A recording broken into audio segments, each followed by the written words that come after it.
Imagine a runway where models trudge through a manufactured mud pit, wearing oversized, tattered clothes and clutching black garbage bags. It looks like the aftermath of a disaster, but no one here is actually fleeing a crisis. The people wearing these clothes are incredibly wealthy, paying thousands of dollars to meticulously curate the appearance of a refugee or a survivor of societal collapse.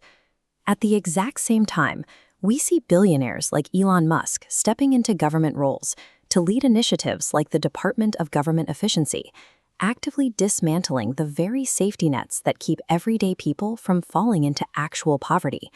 We are watching a strange cultural contradiction unfold. Society is cheering the aggressive destruction of real-world humanitarian programs, while simultaneously paying a premium to cosplay the destitution those cuts create.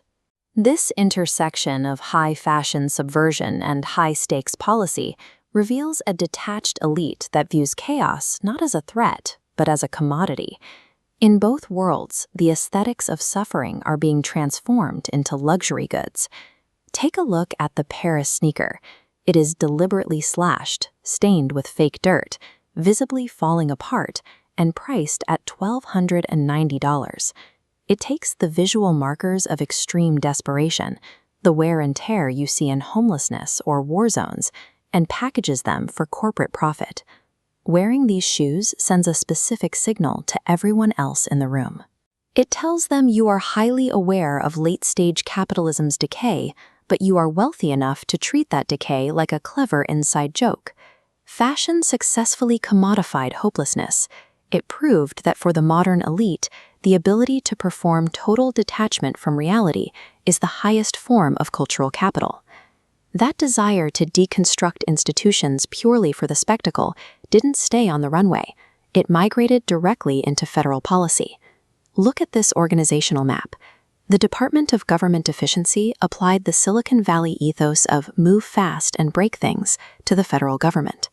They treated vital agencies like a subversive design project that needed to be violently dismantled. The methodology was entirely arbitrary.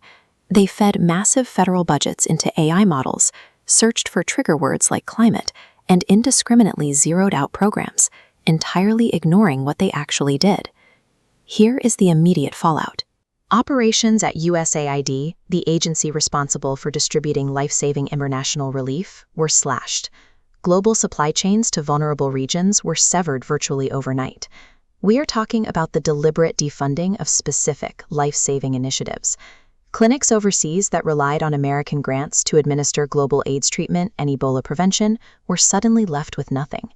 The primary output of DOGE was chaos on chaos, a performative disruption designed to trigger public outrage and project authoritarian power. But treating government policy like a nihilistic performance piece carries a much steeper price than selling a pair of dirty sneakers. When you blindly dismantle global health networks, the body count is real. A luxury design house selling tattered shoes, and a government committee destroying international aid sectors. On the surface, they seem completely unrelated. In practice, both are exercising performative cruelty. They strip the genuine struggles of everyday people of their humanity and use that desperation as raw material. Watch how this material is processed.